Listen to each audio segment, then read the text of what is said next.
tempe trile yarmo belge drolor zambe zepar pande lame shabla solvade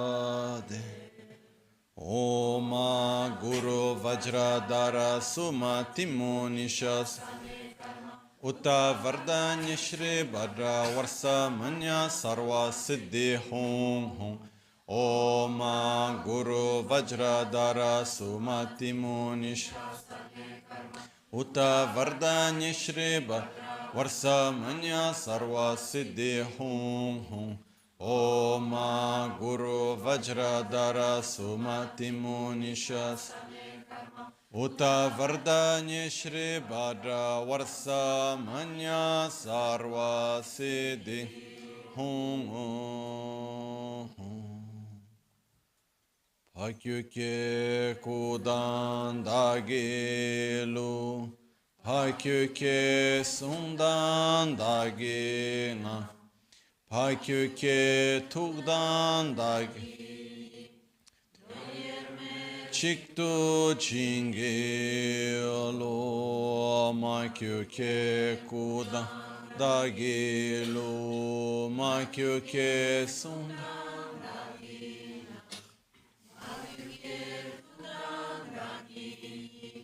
Yerme Chiktu Chingelo Om Muni Muni Mahamuni Shakya Muni Soha Om Muni Muni Mahamuni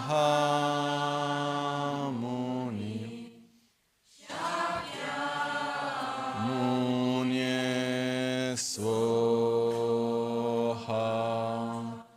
Om Muni Muni Mahamuni Shakya Muni Soha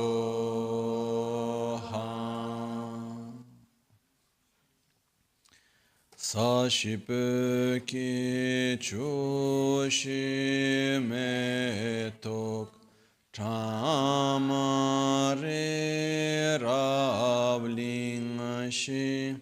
Nidegem Padi Sange Shintu Mikte Ulvarki Drokunam Dang Shingla Chopar Shoyidam Guru Ratnam Tayami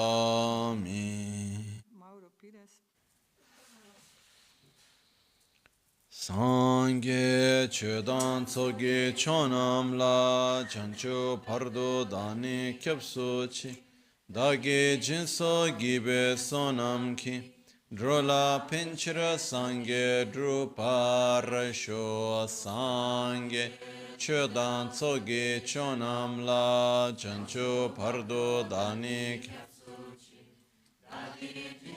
Gibe Sonam Ki Drola Pinchra Sangye Drupar Sho Sangye Chedan Tsoge Chonam La Jancho Pardo Dani Kyapsuchi Dage Jinso Gibe Sonam Ki Drola Pinchra Sangye Drupar Sho Nel Buddha, nel Dharma e nel Sangha prendo rifugio fino all'illuminazione.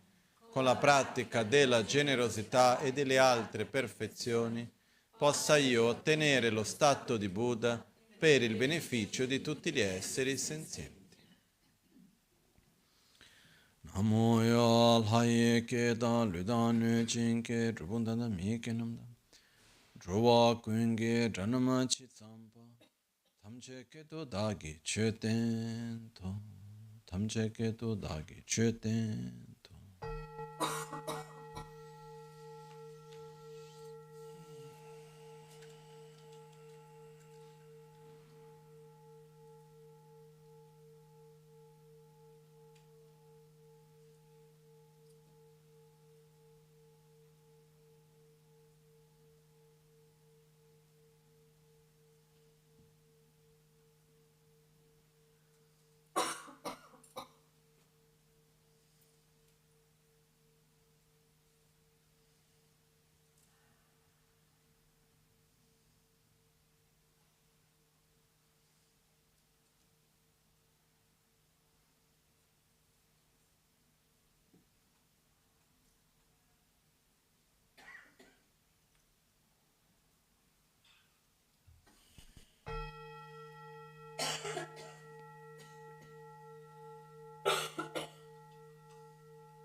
Buonasera.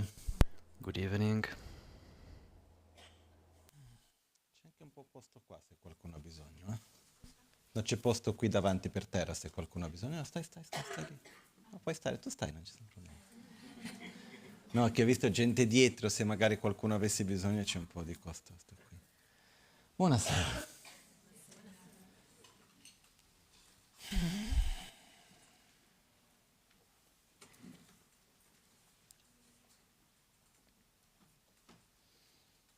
Quando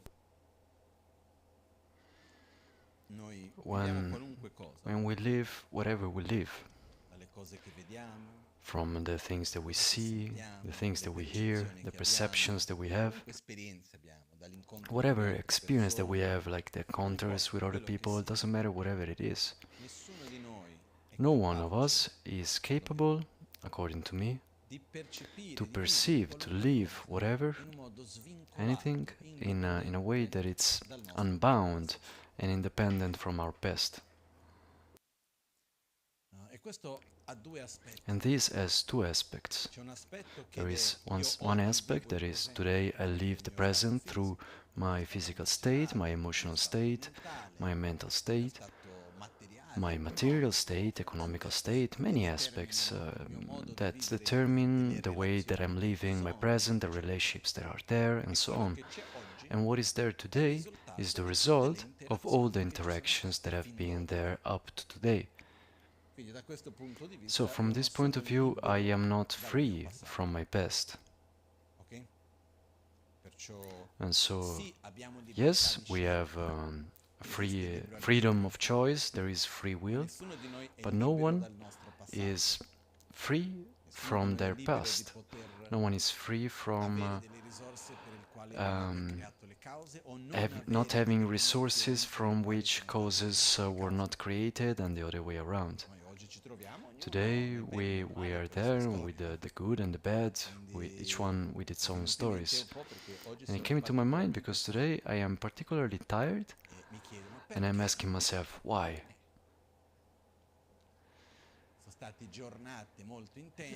There's been tiring days without a moment of break from dawn to dawn, and so from between one thing and the other, intense on emotional plane, intense on the level of things to be done and many things put together, and naturally at one point one manifests tiredness.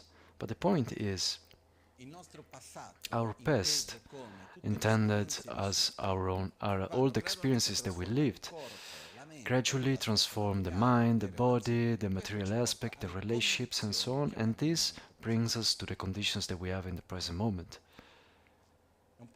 It's a bit like saying, I do an analogy that is maybe a bit ugly, but somehow it works.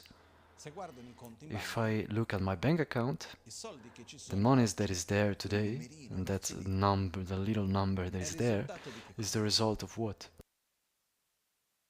Di tutti i soldi che ho ricevuto, of all the money that I've received, of how much I've spent, and the interests and all the choices made on an economical level and so on that have been there today. How much have I kept the light on, whether I had to eat at 18 or 19 degrees, what I ate, what kind of vacation I did or I didn't, an infinity of things that get summed up, decisions that have been taken and that are related with our economical plane. And the number that is there today is the result of all those choices and interactions that have been there up to now. Some things depend on choices that have been taken, others apparently not, but actually yes. For example, I receive like a fine. Is that a choice to pay that fine? No, but when I put the foot on the gas, was it a choice? In a way that was aware, not aware? Yes. And so there are many choices that we take that somehow bring us to death. And so in our lives there is a part that is related to all our experiences, all our interactions that have created the conditions that are there now in the present moment. And by conditions we mean the internal conditions and the external conditions. The external conditions are those related to our physical aspect, material aspect, relational aspect. And internal, there is the aspect of what is related to our mental and emotional state, mainly. And so it's very clear that the present, and of course, as a consequence, also the future, exist in a way that cannot be unbound from what has been the past, that manifests today with all the conditions that we have. And so this is one aspect. Another aspect that is related to our past has to do instead with the way that we see and live what has been there. How can I explain?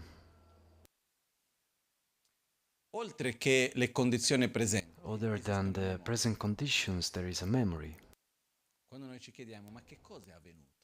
When we ask ourselves, what has happened?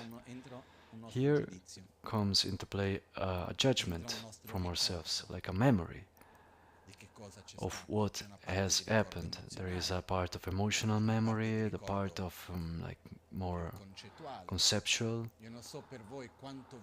I don't know how much you actually trust your memory about what has happened. Me personally, little. Because I've realized that for some kind of arguments I have a good memory. For other things I don't have a good memory. And then there are times where I kind of go and mix together what has been the memory of what has happened, the expectation of what that I had of what I wanted to happen, and what somebody else told me of what has been there. So there is an event where I was there, and then there was also another person, and each one tells a different story, and I mix them up. This is when I don't have the certainty of something that is a perception of myself, but actually it's not a certainty. One of the first lessons of which I have memory of this was one of the first times that I had a lesson of Tibetan. I was a kid, I was 12 years old or something like that. And I go to my master, and it was like my first lesson of Tibetan, so he showed me the alphabet, he wrote it by hand on the book, and below that I wrote the phonetics and the sound with our writing, and he said, today you bring it memorized. And so I did, and he said, okay, well, second lesson, we go and check the correct pronounce. So we go and there, learned well. Then we go to the third lesson, the grammar basics, suffix, prefix, post-suffix. Did this third lesson, this was in 3 or 4 days. Very simple actually.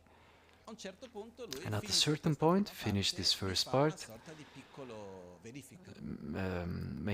does like a sort of test to me. So I was the only one, so it was just me and him. But he made this test, and in this test there was like a question, there was like, what are the five prefixes?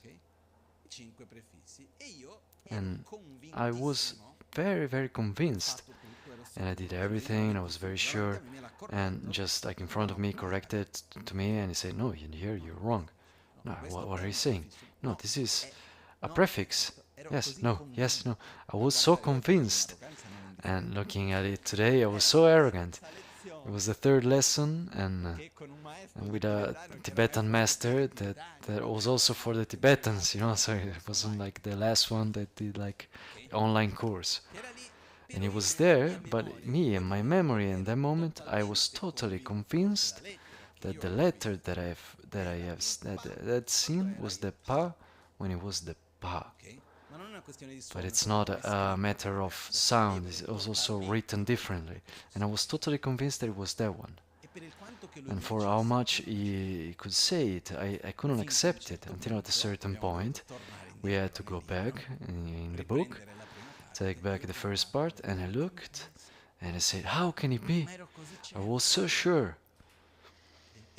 And the greatest lesson for me there was not what were the prefixes. The greatest lesson was that very often I don't know how much I can trust of my memory. Trust my memory. Because I remember what I have understood, but what if I have understood wrong? Then I will remember what I have understood wrongly. And so when I remember of something, what I call as past today, that is my description of what has happened, is nothing else but a sort of memory of the projections that I had in that moment, of the value that I attributed on the basis of my mental and physical state, or on the basis of an infinity of things that I can trust up to a certain point. And this doesn't take away the fact that also the same situation itself lived by 10 different people are 10 different situations. So one will have like a perception that is a bit more likely in this way, another one in that way. There are points in common, of course, because otherwise it will be impossible for us to interact one with the other. So there are points in common that we have, and we will get there. That is one of the points that I wanted to bring today. But the first point is, when we talk about the past is made by these two aspects: conditions created, that is, interactions that bring us to physical, mental, emotional, economical states, and memories, our version of what has happened. And when I go and check the bank account and see that number, it's not just, okay, I have that number, that it's like an objective number, then we can also discuss whether it's subjective or objective, but that is another aspect, and that is the number that is there. But what emotions are related to that? What expectations I had with it? If I had expectation of getting to now end of April to on the bank account, I had expectation to have 10 and I have 12, then if I had expectation of having 20 and I have 12, then it went badly. And so there is a fact that is the number. Another fact is what I expected. what I attribute on this number, whether it's much or little, what expectations I had on what I want to do. If I don't have anything to do, whether it's 10 or 50 or 100 or 1000, if I don't want to buy anything, then it doesn't change anything. But if I have to buy the house, I want to do this and that, and I have like a whole plan of things that I want to do that depend on that money, then at that point it changes completely when I look at that money, imagining the things that I want to do. And so one aspect is the number itself. Another aspect is why is that number there, whether it's high or low, how is it, based on the expectation of the past, and based on a relationship with a perspective of the future. And the same things happen with our general situation, like our physical state, our emotional state, our relational state, the relationships that we have with other people, every aspect of our life. And what is interesting is that when we have a vision of the past, where something hasn't gone how we wanted, our tendency is to imagine that in the future it will repeat itself. We, as long as our past, aside from the aspects that we have today, but in our memory, in our vision, there is a part where things haven't gone in a good way. I'm not able, I'm abandoned, I'm lonely, I'm sad. Everyone can put what he has. When we try to imagine the future, even if the present, in the immediate present, those characteristics may not be present, we live the future through those experiences of the past. The other day, when we were talking about the effect of in a couple relationship, when let's say that there is a wedding, at a certain point there is a divorce. If this divorce went well, there was like a relationship, at a certain point that relationship doesn't work anymore for whatever reason, and you choose to not be together anymore, and you can do it with harmony. There are many conflicts, things go quite well, and we're all happy and content. When we project towards the future, we base ourselves on that experience. If in the process of separating there is a conflict, fighting, suffering, expectations that were not matched, and so on, a lot of difficulty and suffering, when that process of separation ends and one looks forward for another relationship, what does one project on the other relationship? And he says, I'm not going back there anymore. It's like once when I was talking with a person that I really care about a lot, when my dog had some puppies, I offered one of these to this person. He is a Lama, I have a lot of respect for him, and I said, okay, I knew that he had a passion for dogs, and I said, look, if you want, I can give you one of these puppies, they are very beautiful. And he said, look, I really like dogs so much, and I really like to, but, you know, I've suffered so much for the death of my dogs, that even after they have died, I have remained for 1 year without sleeping, that I don't want one again. I'm not ready for it. So then after he took it, but at that moment he said, no, I'm not ready now. And it's the same thing. I live something badly, and when I look again at the future, what is my point of reference? Death. But it's not the same thing. It's not exactly the same. It's clear that if I have done some mistakes and I don't want to have the same results, ideally I should try to not repeat the same dynamics. This is for sure. But the key point where I want to get to today is that in order to be able to have a positive perspective towards the future, in order to be able to have trust towards the future, we first need to be at peace with the past. Because we constantly look back at the future, looking back at the past. And so I'm sure that each one of us that is here today has had some experiences of the past that were not so nice. Each one of us.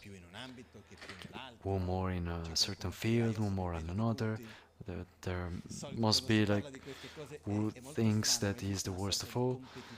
When we talk about this kind of things, usually it's quite strange. There is like a sort of competition of who has more suffering.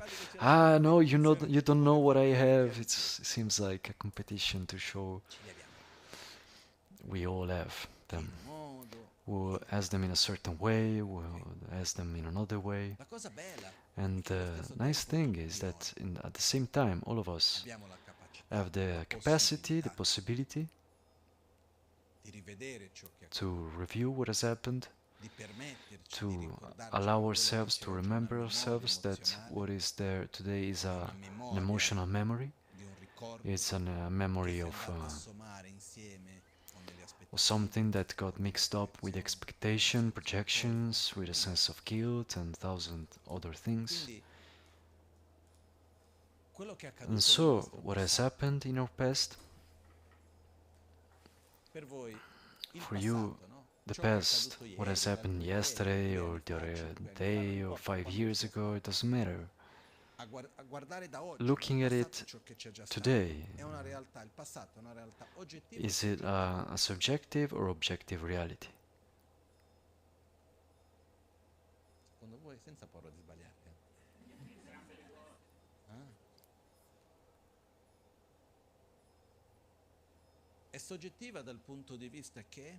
It's subjective from the point of view that what is there depends on my projections, on what I've lived.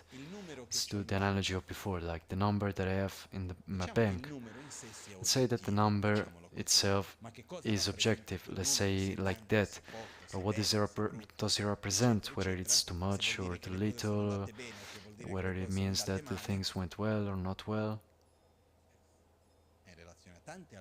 It's in relation with many other things, and for this is subjective. And so what happens is that when we talk about the past as a memory, and we go and look back at the past is subjective. Also because the present is subjective. The present, the past usually is based on the perception in that moment, summed with our capacity of memory that it's creative and degenerative somehow, because it's as if we took a photograph. And what happens in the present moment is that we take a picture. And for us it's very important in this analogy that for me is very beautiful, that in the photography it's not there to only the subject that is pictured or what is actually the picture, but also in the picture, in the photograph, we can see the photographer, the choices of the photographer. What kind of film he used, what kind of machine he used, what kind of position he assumed, how much light, what speed, and so on. I am from a generation from where the manual camera still existed. I don't know if anyone of you has had that. Maybe like some kind of vintage things, like I really like them. But anyway, the point is that in the picture there is the perspective of the photographer, his choices and so on. All of that is in the picture. Very often that shows us much more of the photographer rather than what has been pictured. One that can read through these things can say a lot about the photographer through the picture. And when we take a picture of a situation, of a subject, and so on, time passes, that picture remains there, printed in our memory. The picture has two aspects. One is a kind of degenerative process that can make it go a bit in the background, and another one is that sometimes it has like some Photoshop effects. Sometimes we go and remove some parts of the photograph, also unconsciously. Sometimes we put up other things that weren't there, and we build this past that is subjective. Once I read of a study that I really liked. It was made by a psychologist or a psychiatrist, I don't remember well, but her goal was to study how much um,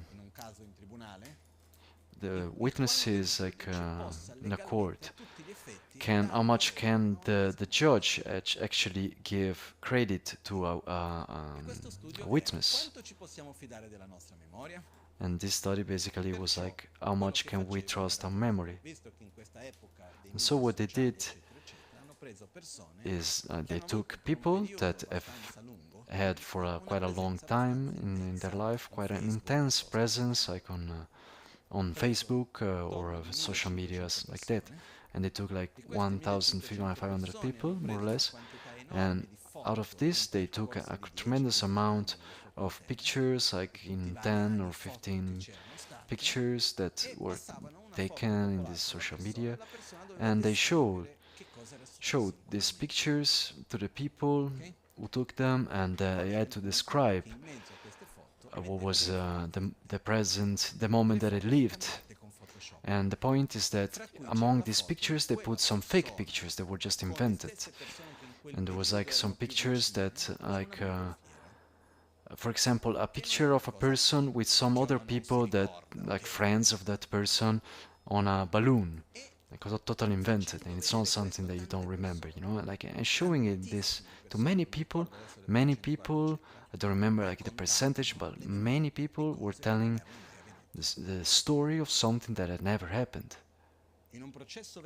In a quick process of like seeing a picture after the other, at a certain point, say, yes, it was that time.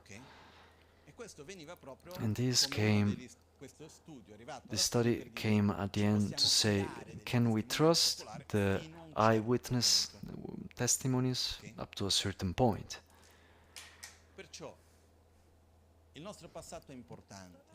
And so our past is important, we must learn from the past, but at the same time, it's very important for us to remember ourselves that the past is impermanent, to remember ourselves that the past is subjective. Impermanent because when I change perspective, the reality also changes. What I have is much or little, depends on the value that I attribute, on the basis of a comparison.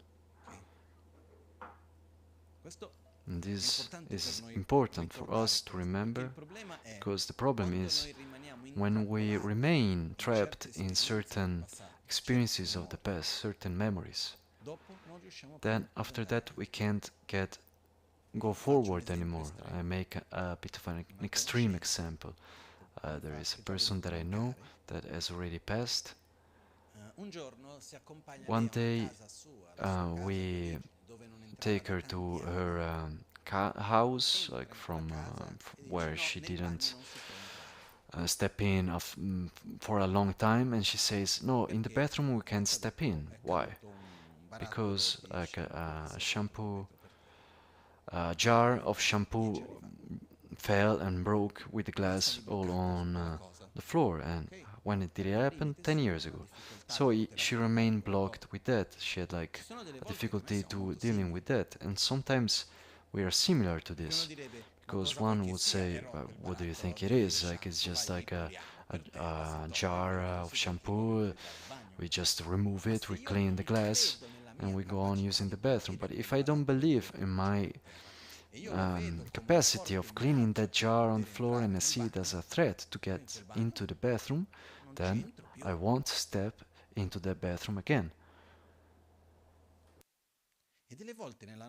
And sometimes in our life we live things that we think we are incapable of dealing with, and so time passes and there is the capacity to face them, but and also often that thing is not there anymore, but fear is still there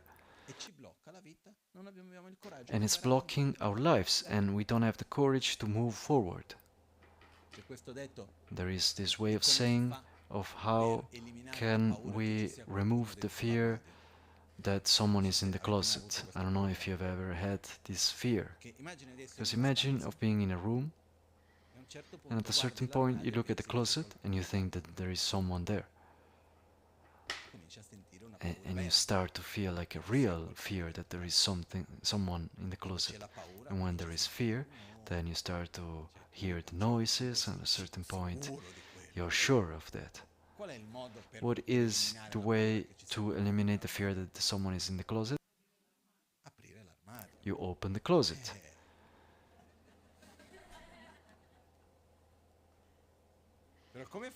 How can you open the closet?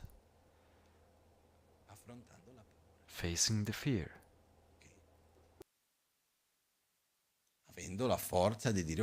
Having the strength of saying, let's go there. And the closet of which we are afraid sometimes is our future, various types of situations, from relationships, from health things of other nature. But it's a bit like when someone comes and tells me, Lama, I have a problem, I can't spend my whole life like this. And I say, and basically, very few things I've answered what I have actually thought, but I've thought that many times, and the reality, after having made this example many times, no one has put it that way anymore. But I can't spend my whole life like this, what I've thought. Don't worry. Like that, it won't stay. Either it gets better or it gets worse. If it gets worse, then you should enjoy it now. If it gets better, then you should relax because it will get better. But like this, it will not stay. Quite similar, maybe, yes, but like that, it won't stay. So when we imagine the future, one of the ways to help ourselves to think about that, it's okay, we use the analogy of an equation. What makes it so that the result is the same, stays the same, that the parts are the same, the values are the same numbers, that in the together, so on. But when the parts are different, what is the likelihood that the result is the same? Or it depends on what you mean by the same, maybe similar, also what kind of range, because if I don't take care of the decimals, then you need some changes in order for it to go over the decimals.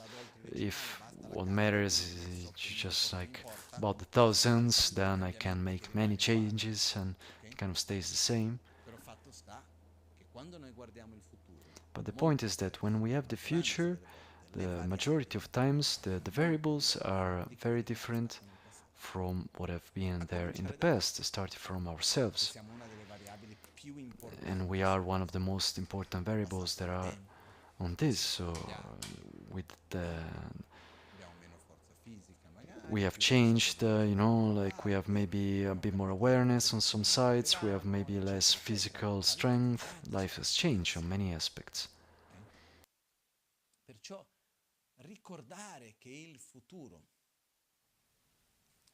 Non è predefinito. And so to remember that the future is not predetermined. And it's not that because something has been there in the past that it has to repeat itself infinitely in the future. But one of the ways to be able to allow ourselves to look with trust at the future is to be able to be at peace with the past. Questa è una cosa che non è And facile this is effettivamente something that spesso, is not non easy. è Very ovvio. often it's not obvious. Uno dei punti One of the per cui è points difficile, for which cerco di is metterlo in difficult, I parole try to put semplici. it in simple words.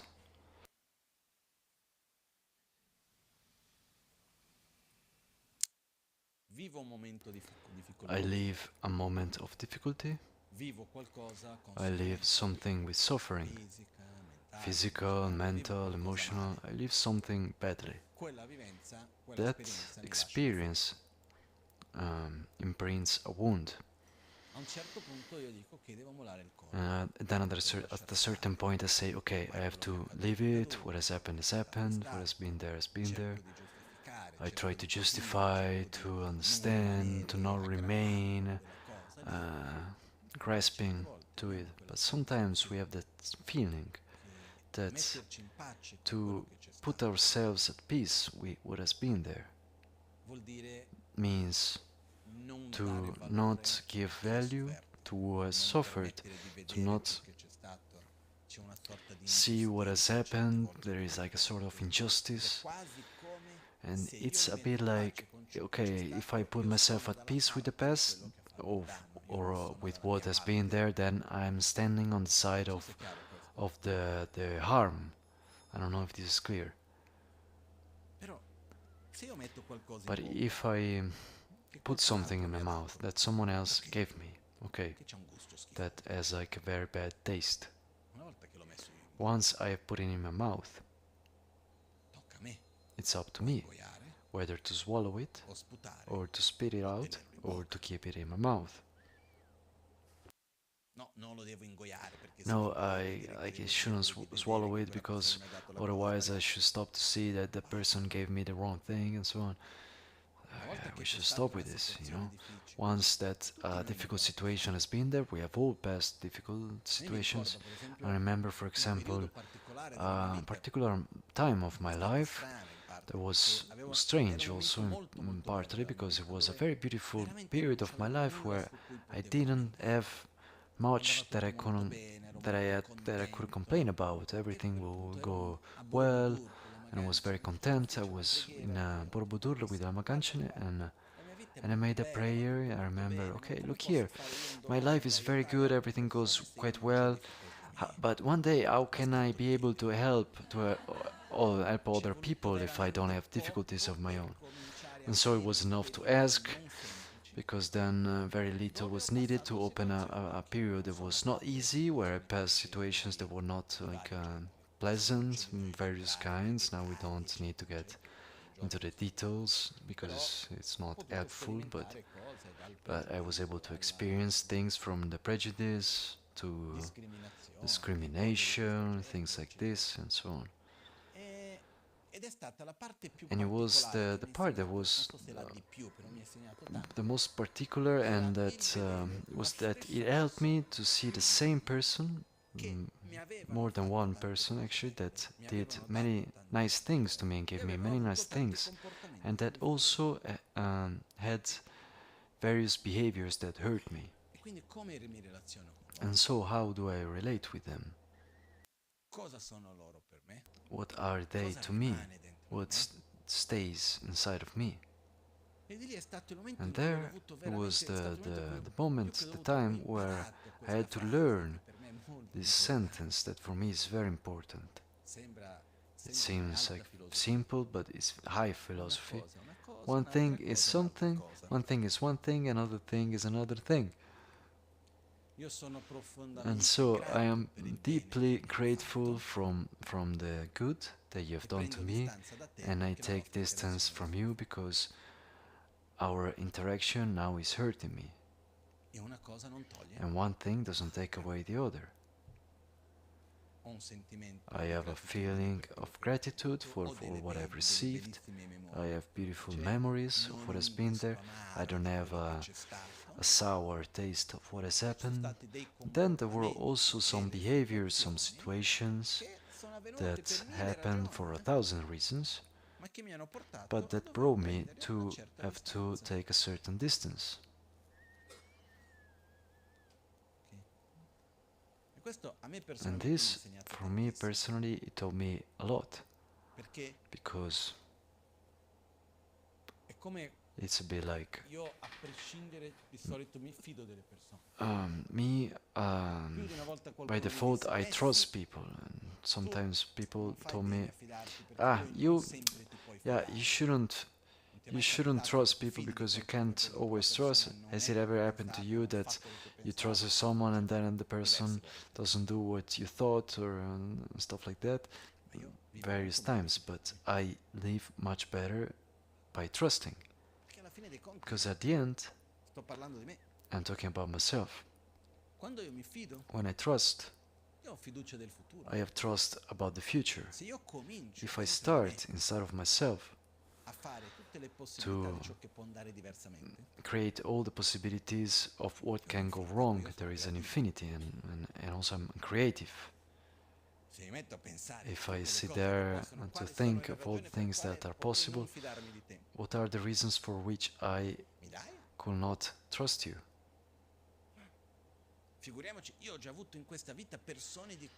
In my life, I've already had people that, for me, were like among the people that I could trust the most, like points of reference. At a certain point, they did things and had kind of behaviors that I had never expected in my whole life. And so, does this mean that we can't trust anyone? What does it mean to trust? And actually, this was the theme that I wanted to bring mainly today, because in order to have trust, I need to be at peace with the past. I have a hard time using the analogy of before to have trust in a new relationship, like a couple relationship, if I have a bad memory and a wound that is very strong of the previous relationship that is still there, strong.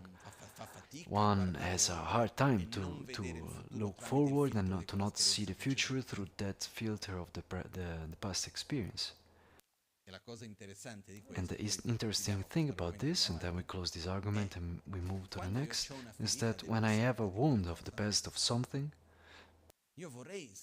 I would like to be free of that wound and to look at the future differently. But if I don't go and heal that wound, I will find all the possible ways to make it come to the surface. And so if I have a deep feeling of being abandoned, of abandonment, or I will continue unconsciously to create situations where it appears to me that actually I'm abandoned, in order to be able to face that deep sense of abandonment. And until I don't go and heal it, that dynamic of feeling abandoned and of putting myself in situations where I'm abandoned will continue one time after the other and so on to repeat itself. My personal experience is that I have lived a very difficult situation that has lasted for a while, and at a certain point I was able, with not little difficulty, to get out of that situation. And for me it was like, okay, I get out of a road finally, I turn the corner and I go around another street, and then I find myself again in front of the same situation. And I was very sure that I wasn't. I chose carefully. No, I'm not going back in the same situation. And it seemed to me very different. But then when I entered, it was the same. And I was like, look, what bad luck. It happens again. Must be like something that here it's really like a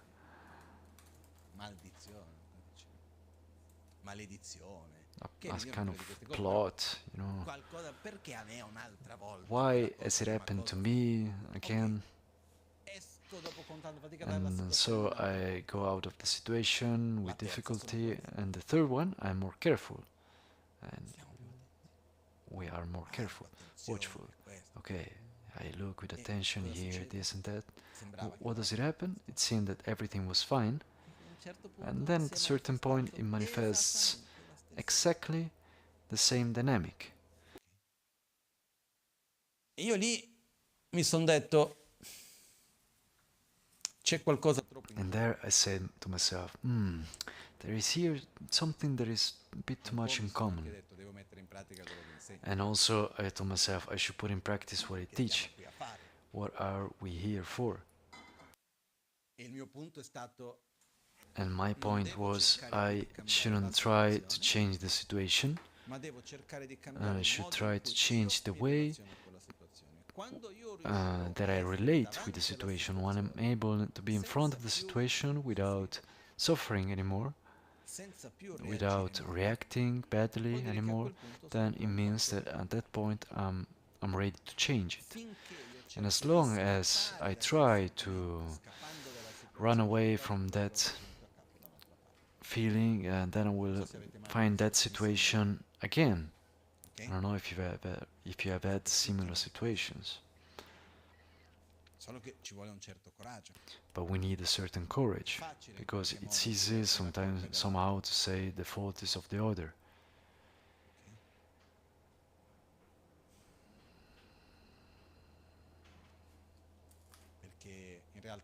Because in reality, if there is something that repeats itself in different situations, it's because there is something there that we need to solve. It's not because it's the situation, because ourselves we are unlucky or things like that. And so, in order to have trust towards the future, we first of all need to be at peace with the past and to have trust in the present. What does it mean, though, to have trust? I was reflecting on it, and I had a bit of a hard time to find a definition right away that was clear and easy. When I say I trust you, what does it mean that I trust you? According to me, reflecting on it, trust is about an aspect about being able to forecast. Questa è una delle cose della stanchezza che fa con le parole. Comunque sia, la fiducia vuol dire che qualcosa è o meno Trust means that something is more or less predictable. Quindi io ho fiducia in te, vado a un And so it's like, okay, I have trust in you. I go to a restaurant, there is someone that it's like coming to serve me, brings me the menu. What does it mean to trust in the person that comes to serve me? That I'm able to predict that things that I would say and what that person will bring will match. If I tell you something and I ask you, have you understood? And you say yes, what does it mean? I need to have trust in that yes. It means that somehow I need to trust, I can predict that when I will ask something else, you will start from the basis of having understood that. In Tibetan there is this strange word, los, that means both yes and no. And it's very useful in many situations, but it's very difficult when you need to say something to someone. And I remember many times in Tibet with Lama Gangchen Rinpoche, where there were people that had a lot of felt like very inferior to him. And so, for respect, whatever he said, the answer was los. And he was giving important indications, and they said, have you understood los?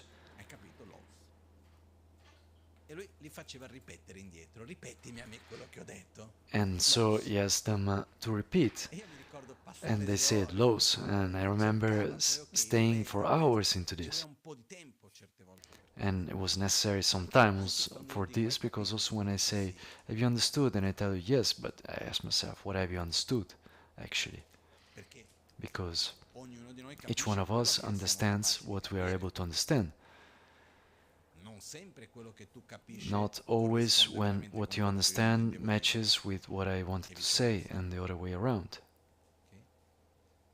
And so, if I ask something and you say, okay, they will do something and I have trust in you, because the things that you tell me, then you will do, there is an aspect of being able to predict. I have certain security that is related to the future somehow. One of the main aspects of trust for me is not really like trusting that things will go how according to me will have to go, because it's practically impossible to have the control on how will things go. How can I have the certainty that everything will go in a certain way or another? Or at least I am not able. The more I try to predict and organize, the more things go in a wrong way. Also, when I came to live in Italy, there was a time where I started to plan my time, and I will do this and that. And then the more I planned, then the more things will go wrongly. I don't know if there is like the likelihood that they go wrong because I am planning more things, but the fact is that I had to change so many things, and then at a certain point I said, okay, I relax.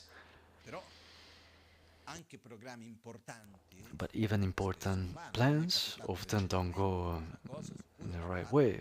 Also, something that on which I've worked for a long time and was important, at a certain point, things happened that I would have never dreamed of, changing completely the cards on the board that I had never expected. So the predictability, the real predictability of the future is very, very low.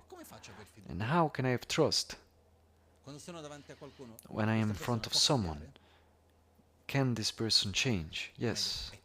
Or at least, yes, of course, it's always changing. How can I trust the future? For me, the trust of the future is related mainly to one thing: the trust in the resources that are there to face the situations that will be there.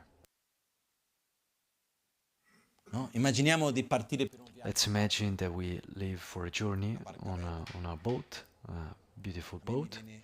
Comes to my mind like this example came very strongly to me when I saw a documentary of this Australian girl that was 16 years old when she left by sailboat to sail through around the globe, and where it's a documentary where this girl was being shown that she starts to prepare. She started to prepare when she was like 6 or something, and when she's 16 she passes 210 days without seeing anyone, without touching the ground, without fuel or engine, just with a sailboat on her own, going through the globe, passing through enormous storms, moments in the sea where there was no wind for days, without being able to move on a deep sea, very difficult situations. And I've asked myself when I've seen that, what has allowed to her to live? Because if I don't have a certainty, a trust in that journey, one needs to be very, very crazy, foolish to live. So, what is it that allows you to live? The trust that I have the means to face what will happen. I know the boat. I have trust that I know how to navigate, or what to do when there will be no wind. I have an idea myself that of what I will do when there will be the storm, and that it's important what I do, but that I trust my resources. I trust my capacities. I don't have a total predictability of what will happen. I will not be able to tell for sure whether it will be the wind, how will the weather be like. I don't have that certainty, but I trust the resources that I have to face what will be there. And this is an aspect that is fundamental. In the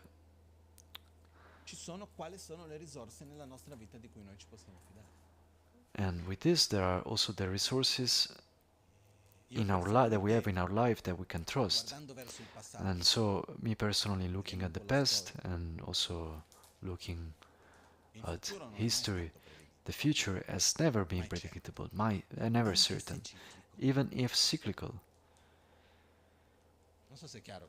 I don't know if this concept is clear. We, when we look at the future, have the tendency of wanting the future to be a continuation of the present, to be stable, secure, continuative. But what does story tells us when we look at the past? That the birth brings to death, and that things are cyclical. There isn't like a continuous line.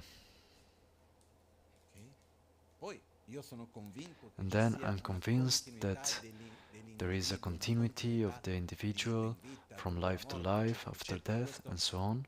This I am convinced of. I believe that there is continuity, but life is cyclical, history is cyclical. There isn't an infinite growth. Inside of the ideas of economy, there is this strange idea of infinite growth. And so, when we look at history, we see that there are moments where there are moments of growth, moments of degeneration, moments of peace and conflict. Life is made this way. I can't myself have the certainty that everything will go in a certain way, but I can trust of the resources that I have to trust what will be there. And among the most important resources that we have are our values.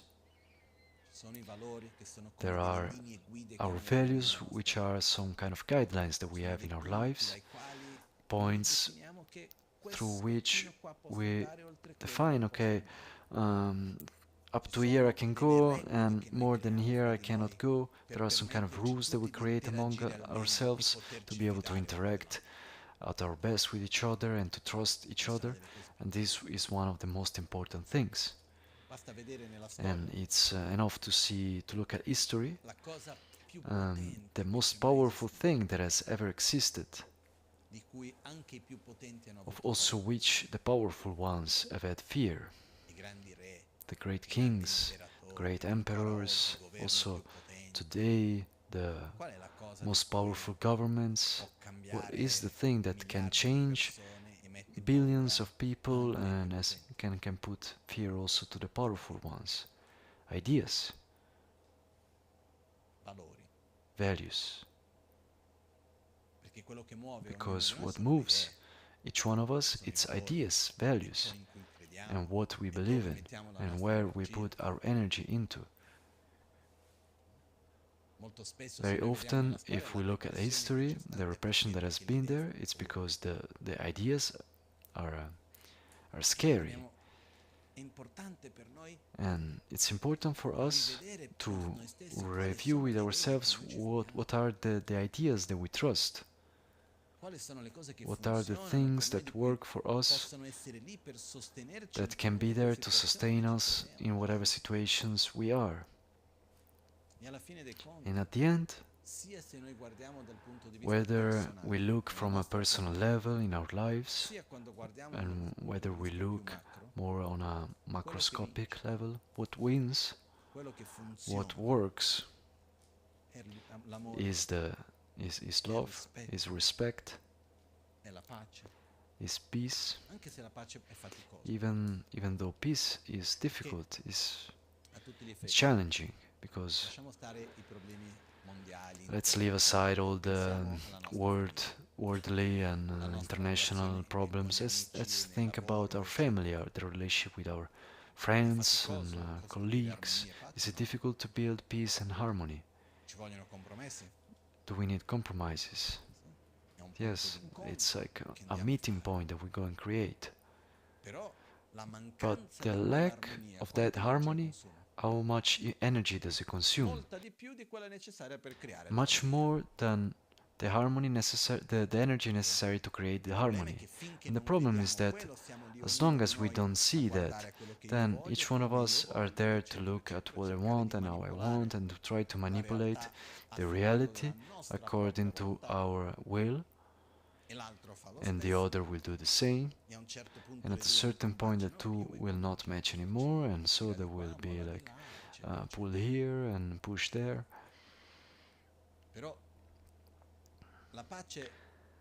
But peace is challenging, but war is much more challenging. And this is important for us to understand, and not in the macroscopic level, but starting from the micro. And peace is something that we can trust. Love is something that we can trust, also respect, gratitude, satisfaction are all things that we can definitely trust. Doesn't matter what will happen, what situations we will find ourselves into, whether we will be rich, poor, healthy, unhealthy, lonely, or with company, whatever. Patience will help us. Anger will hurt us. Respect will also help us. Gratitude, satisfaction. So these are all resources that we can gradually build, use to build in our lives, and build in our life to say, okay, I'm ready to face the future, whatever it will be. And this is very important for me.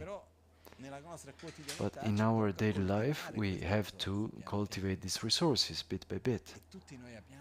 And we all have the possibility of doing it. Inside of this, there is a point that I wanted to touch also, that is the trust that we have one into the other.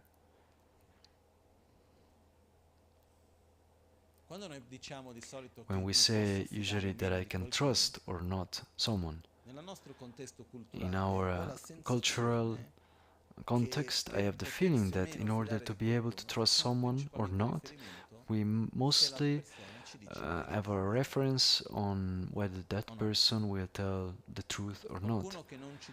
So someone that doesn't often tell the truth, can we trust that person? Yes or no? Usually not.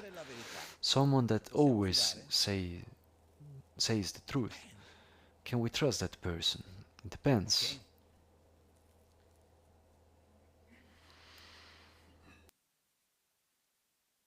Io ho imparato con Lama Gangchen Rinpoche che il punto più importante di fiducia I've learned with Lama Gangchen Rinpoche that the most important point of trust is not whether the other person tells the truth, also because the perception of the reality of the other is different from mine. But the main point when I am in front of someone, whether I trust you or not, it's how much I am sure of the love that you have towards me. In other words, I trust you, I am certain that you will do to me what you think will be the best for me. My happiness, my suffering is a priority to you. And so, even if you hide something or don't say, anyway, I trust you. Because I am sure that you love me. I'm sure that there is a solid basis of connection where you will always do what you think is the best for me. That will not always be what I think is the best, but I don't trust who always says the truth but that cares little about my happiness. Ok? A me mi è capitato con la For me, it has happened to me with Lama Gangchen Rinpoche that he had, it's not that he lied, but that he omitted some things. And in the first moment I remained quite badly, but how, what, you didn't tell me this and that, but then reflecting on it, unfortunately after not a while, not long, I was like, it's right. In that moment I didn't have the openness to go and face the thing. I would have reacted badly, it was not the right moment, now it's much better like this. But the fact that I'm sure that you love me in an unconditional way, that is, I don't have the fear that if I do something then it will stop loving me. That if I'm not in another way, then He will not love me so much anymore. I don't need to be worthy of your love. I trust that you love me, independently from the situation, from whatever happens. I know that you love me. And by loving, I don't mean like the love of attachment. I mean that my happiness is important for you, and the other way around. And it's very beautiful to see that when we allow ourselves to be loved in an unconditional way, and we have someone that has trust in us, in this case also in our capacity of growing, of getting better, of improving ourselves, this relationship of love, of feeling loved and to trust the other, and to see that the other also trusts ourselves, this allows us to gradually trust ourselves. Because let's remember that inevitably we judge the world through the filter of ourselves. And how can I trust you when I don't even trust myself? I remember sometimes that someone with Lama Gangchen Rinpoche, first he came and manifested an aspect of respect, of trust, and then at a certain point he turned back to him and went against him. And I remember that the only comment that Rinpoche did, he only did like, "Why, it's normal. How can I expect that someone trusts me when that person doesn't trust even himself? When doesn't even trust his parents or people that are very close to him, but mostly of himself." And what is interesting is that when we allow ourselves to be loved in an unconditional way, and we accept this, that it's not easy, because our tendency is to constantly try to adapt in a way or the other to make sure that the other person loves us. I don't know if this is clear. When we somehow allow ourselves to be loved in an unconditional way, we kind of find ourselves a bit in a way that we don't know how to behave. And when we allow ourselves to be in that also gradually brings us to love ourselves in an unconditional way. When someone has trust in ourselves, then this allows us to have trust in ourselves. And this, for me, is one of the most important aspects by absolute that is there in our spiritual path. And it's defined with a lot of clarity by many masters that the first step that is necessary to spiritually grow on the path is to rely correctly on the spiritual guide. That doesn't mean I become your former disciple, I made like the membership card, I took the name, I took refuge. All of this is fine, it's very fine, but it doesn't mean that. And I remember with Lama Gangchen Rinpoche, the first time that I'd seen him was very little, I was like 5 years old. And it was in a strange context, because Lama Gangchen Rinpoche came into Brazil, that there were two friends, Claudio and Monica, he is Italian, she's Brazilian, and they wanted to bring Lama Gangchen to Brazil. Long story short, they came through another friend of them. There was a professor, and he talked with my mother. And at the birthday of the 30 years of my mother, the time was very active, very organizative. I don't remember. At the time of Chernobyl, there was like contaminated milk, like powder milk, and they would sell it in Brazil. And my mother did a whole movement to be able to to prohibit and to block the sale of that contaminated milk in Brazil. It was a time that where she was very active in these kind of things. And this friend of her went to say, okay, look, there is other than the milk of Chernobyl that is very important, there is this couple that wants to bring a Lama, this Buddhist Tibetan in Brazil, maybe you can help. And she saw the picture of Lama Gangchen, and the picture touched her, and she said, okay, fine. What does it mean? To pay most of the expenses and organize basically everything? And she said, okay, fine. And she helped him. But since it was something that was not like for her, it was like doing a sort of pleasure for friends, like for a nice thing. So it's not that she went to the airport to pick up Lama Gangchen. Lama Gangchen stayed at the house of Claudia and Monica, and the first day that we went to meet him was in a Japanese restaurant. So we were there in São Paulo. There are many Japanese restaurants there, very nice. There we have one of the biggest Japanese communities in the world. And so we were in this Japanese restaurant.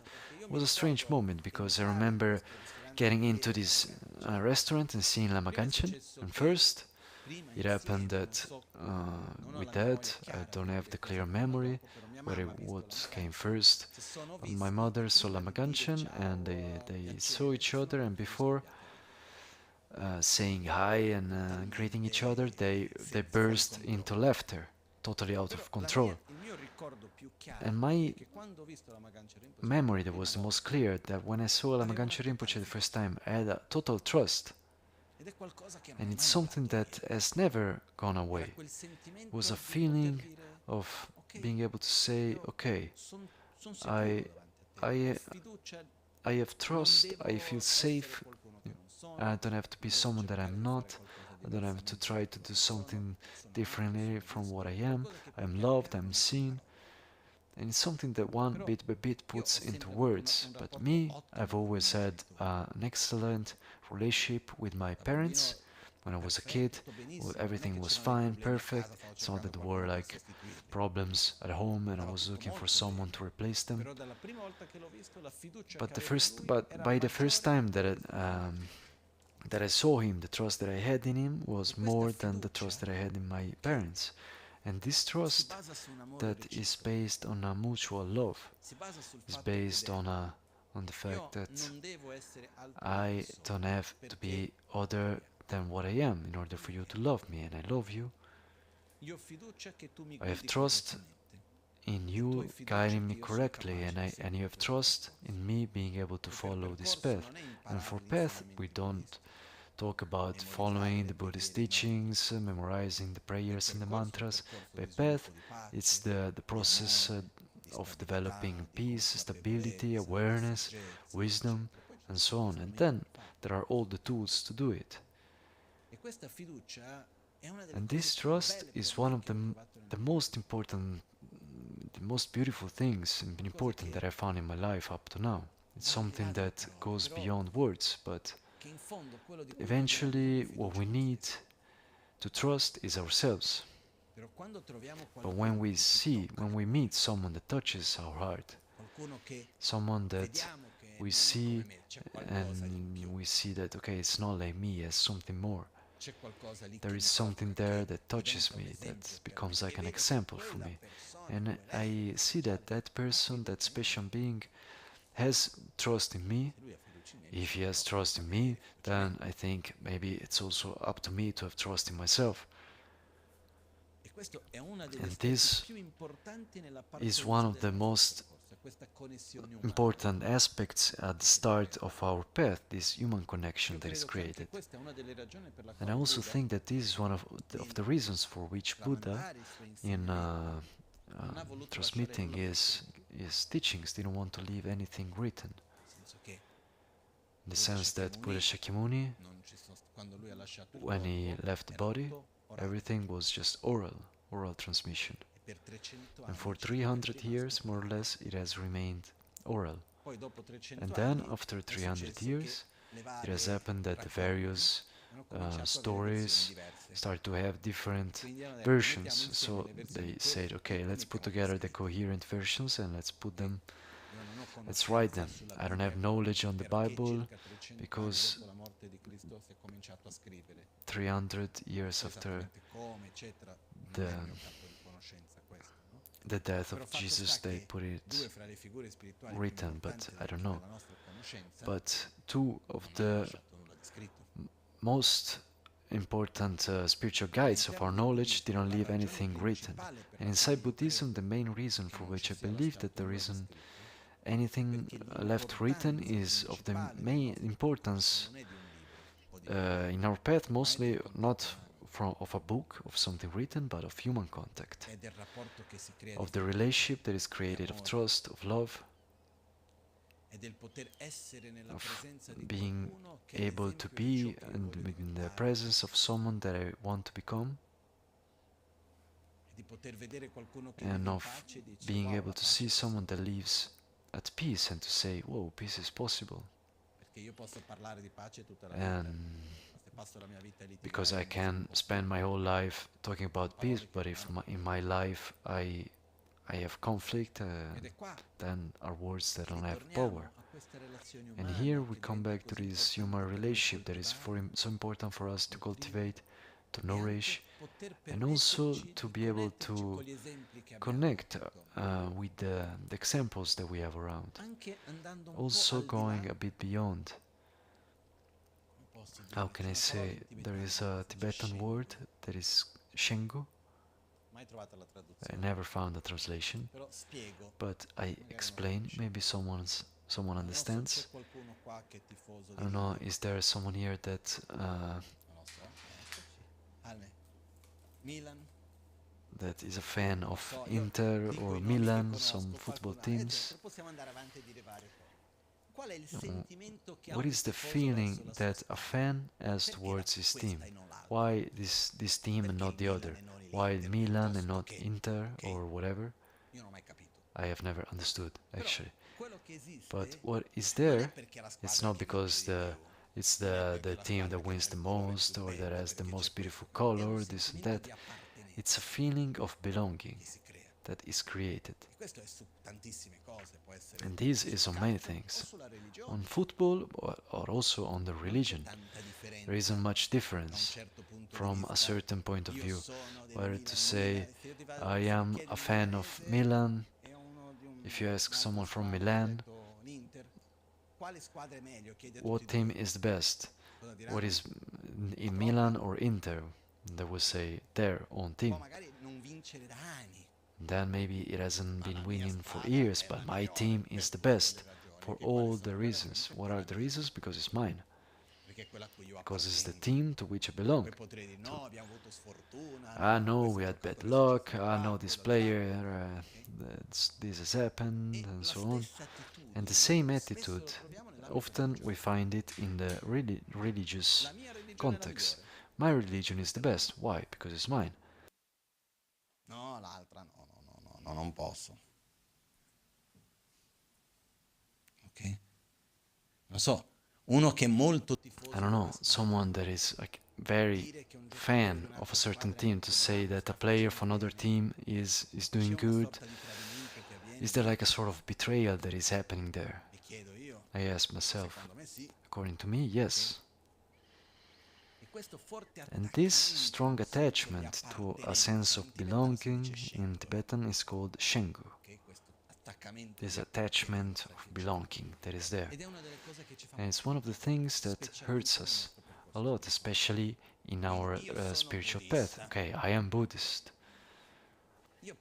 Me personally, I am convinced that Buddhism of the tradition Gelupa, of the lineage transmitted by Lama Gangchen, is the best of all the paths that are in the world for me, but not in the best by absolute for everyone. My experience, for me it works, so for me it's fine. But it doesn't mean that others are not right, don't work, and so on. And so, when we talk about relying on a spiritual guide, the more we have openness, on connecting with the beings that manifest wisdom, manifest peace, manifest harmony, that have the capacity of transmitting those points of reference, those tools of trust that we have talked about before, that are peace, love, stability, satisfaction, coherence, and so on. The more we are able to connect with beings like this, the better it is. Because when we see a human being, a man or a woman, that has the qualities that we want to develop, then we say, okay, it's possible, and that touches us in an important place. And it's important for us to remain open in this, aside from our attachments of belongings, aside from the color of the skin, the social status, the religion, the religious role, whether there is like a hierarchy. I remember, and I wanted to give honor to Francisco, Pope, when one day here in Milan we went with Lama Gangchen and we went to meet the Pope. And it was one day when the Pope came to Milan and he made this meeting that he made at the Duomo with all the religious of Milan, and it was also open to the non-Christian religious people. And me and Lama Gangchen came from the Netherlands, and Rinpoche had like a problem to the knee. His knee was like this swollen. It was so hot that you could basically fry an egg on it, and he was having really a hard time to walk. And we booked a hotel close to there and we took a wheelchair to bring him around, and so we went to the Duomo and we stayed in the presence of the Pope. And as we finished, then we went to the hospital in urgency, and they took a lot of water out of the knee. And when the doctor looked at him, he said, "How can you walk? How much pain do you feel?" This is to say the importance that he gave to this meeting. And when I went there, I went with an attitude that was very neutral. Because I believe that when we go and meet someone, it's important to be able to have the most possible neutral attitude. One of my masters told me, look, when you go to meet someone of which you have already a negative vision, even if it's the Buddha, you see it as a devil. And when you have a very high expectation that something is beautiful, then even the paintings move. And I remember of going there with a neutral attitude. And when I was there listening to the Pope, and it was like 15 meters away, I was profoundly touched by his presence. I had the luck in this life to meet many people for me that were like examples of life and people that I believe that are spiritually evolved. The clarity with which he answered, the sincerity they manifested, the energy they had. For me, really, I had no doubt that I was in front of a very special being. And we have the luck that there are many beings that live in our lives, directly or indirectly. And so when I think about the Pope, it's not because he had the title of the Pope, it's because he's one of those people that I was able to meet in my life, not close, but I had a few moments, but then it was quite afar, but that manifested values, not just in the way where they express themselves, but also in the presence, also in the example, that are for me very important. And so when there is someone of this kind that we are able to connect to, this connection that we create is something that goes beyond the present moment and the physical presence of that person in our life or not. So for me, the first person in my life actually has been Lama Gangchen Rinpoche. Whether it's physically alive today or not doesn't change for me the fact that he is what gives me the direction, the trust in myself, and so on. And what I wanted to invite everyone to is to allow ourselves to open more and more to others so that they can give some light to our lives. It doesn't mean to solve the things for us, it means to somehow resonate as a reflex that is created. I see a being of love, let's call it like that, a being of light, and I can also say I can also shine. I see a being that loves me, and that gives me the trust to love myself and love the others. And the more we connect with these beings, and there are many, men, women, kids, children, old people, religious, non-religious, every kind, the more we open, the more this allows us, by all means, to connect with those aspects that then give trust to ourselves and give trust to our life and in the world. When I talk about this, I cannot recall and quote an experience that has remained impressed in me, of a person that I have met for a few minutes in my life in the most unusual place, and that has taught me a lot. And even today, the memory of that meeting, of that moment, of that feeling keeps giving me a direction. It's a story that I've already talked about many times, of a coconut seller that, for how it can seem like an absurd thing, the presence of that man, his name was also Michel, I asked him, with few words that were, can I have a coconut, how much does it cost, can you give me one, what is your name, see you again.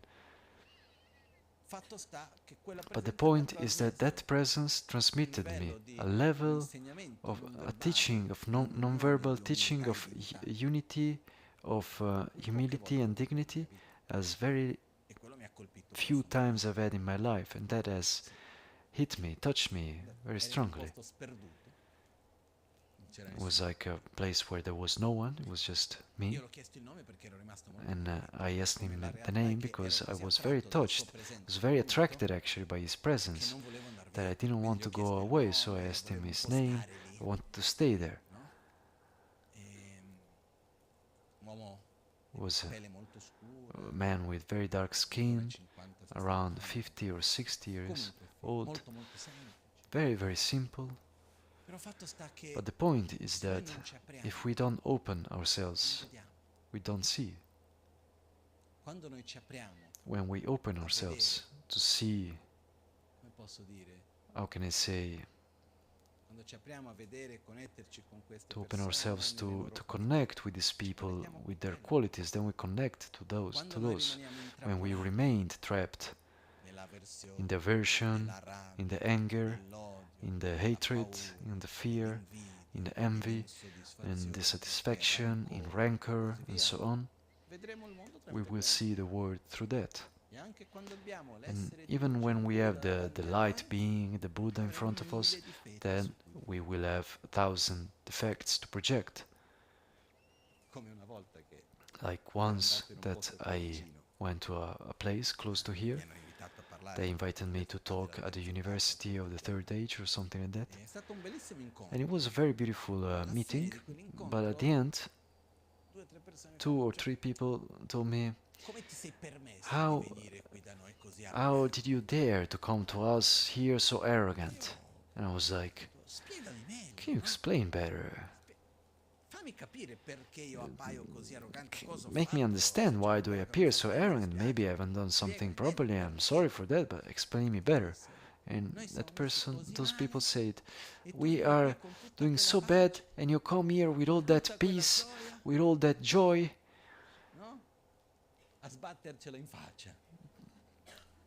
putting that into our face, and somehow it's not completely wrong, but what happens is that when we are not well, we don't need someone next to us that is doing worse, even though sometimes that lift us up, because we compare ourselves, and often when someone is doing bad, instead of looking for someone that is doing better, looks for someone that is doing worse. But actually we need someone who is doing better.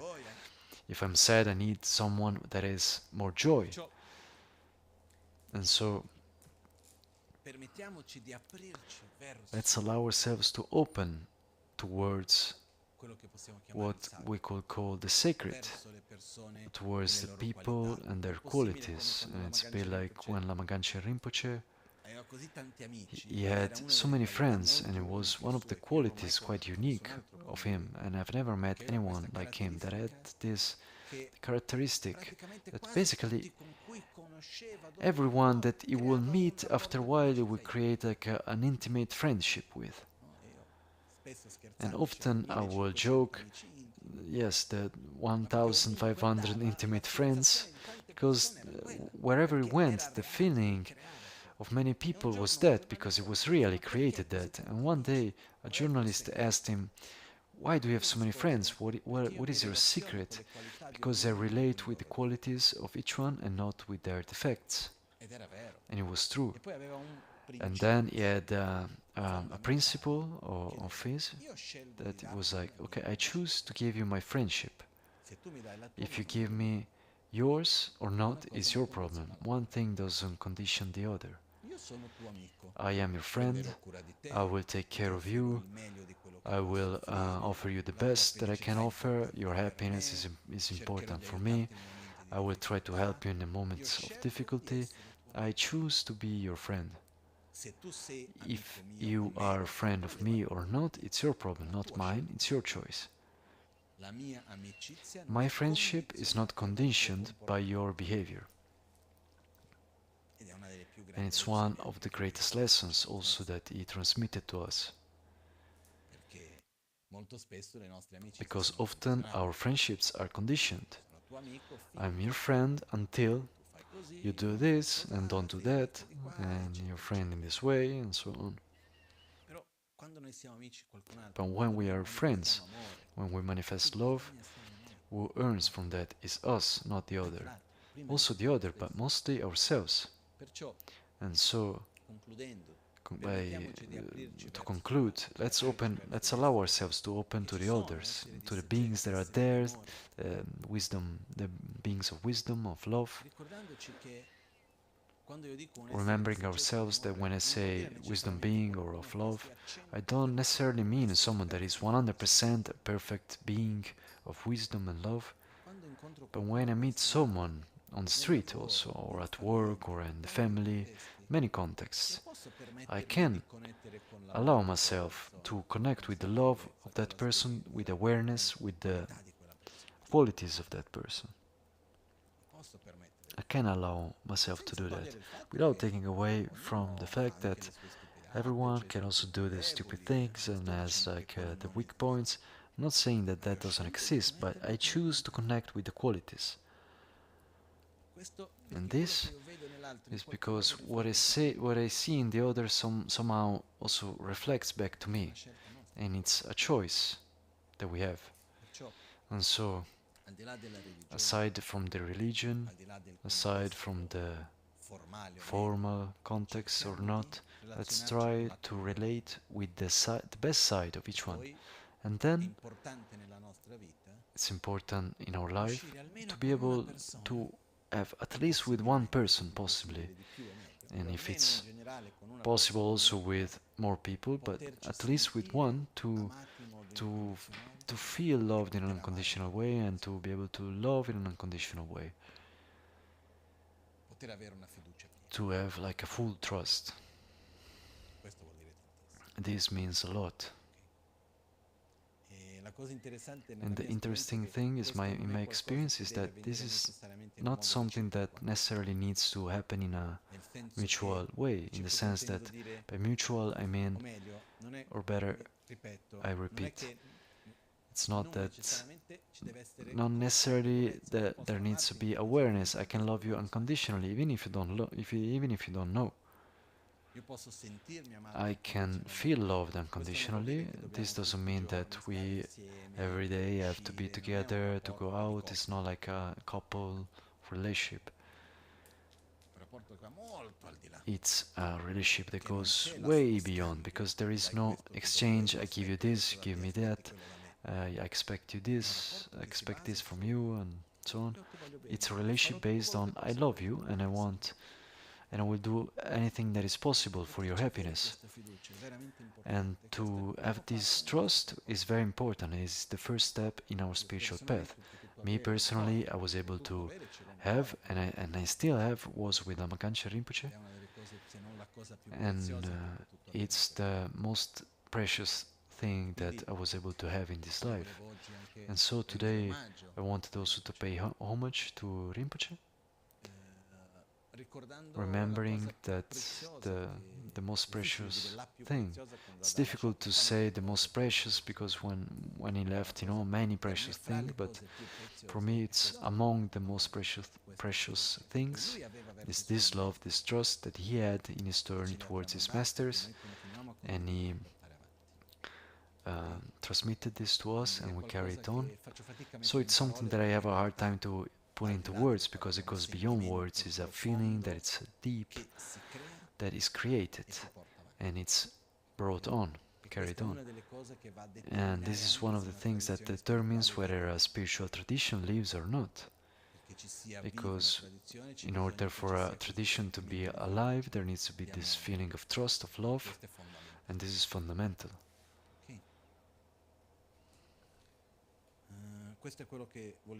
And this is what I wanted to share today.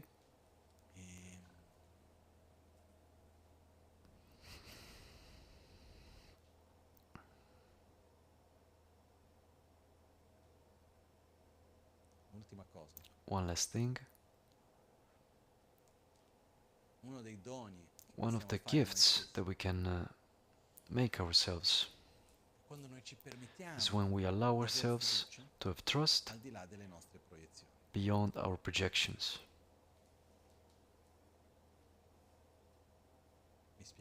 I explain better. When I am in front of anyone, I will have my judgment. Some things I would see in some way, some things in another way, some things I like, other things I don't like. But when I allow myself to have a relationship of trust and love that transcends all of this, that is stronger than that, then there is a basis to give a stability that is not indifferent. And I can maybe not agree on the way of doing, on the way of thinking, I can maybe not understand something.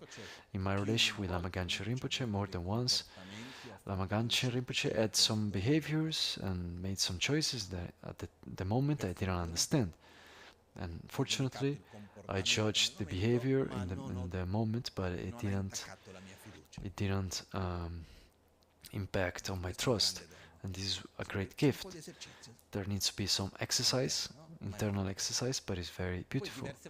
And then many times after 20 years I understood what it did.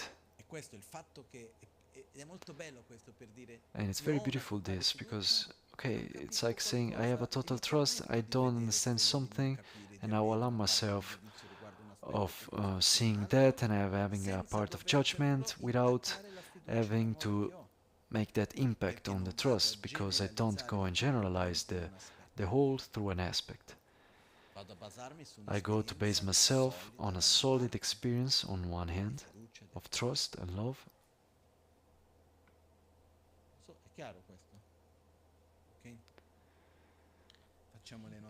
Now let's make our dedications. Then in the following period, I don't remember exactly the schedule when will be the next time that we'll be here, but I think next week I'm not here because I will be in retreat. The week after, I don't remember, I should be here. Poi comunque, tanto per fortuna c'è il programma. Fortunately, there is a schedule, we'll look at it. And as Rinpoche said, see you sometimes, see you every moment. Let's continue together. Jitsun lame kutse rapten chin nam karchin le chokchur gepa dang lo san tempe drume sasum gi druwe munsel takto ne gyuruchi kewa kuntu yanda lama dang drame chuki pela longchuchi sada lamge yunten rabzone dorje change kopa nyurut Sho nimo dele tsendele nime kuyande Ninsen takto delekpe Kuncho sumke chinge lobo Kuncho sumke ngodrubutsol Kuncho sumke trashisho All'alba o al tramonto, di notte o durante il giorno, possano i tre gioielli concederci le loro benedizioni, possano aiutarci ad ottenere tutte le realizzazioni e cospargere il sentiero della nostra vita con molti segni di buon auspicio. Grazie a tutti.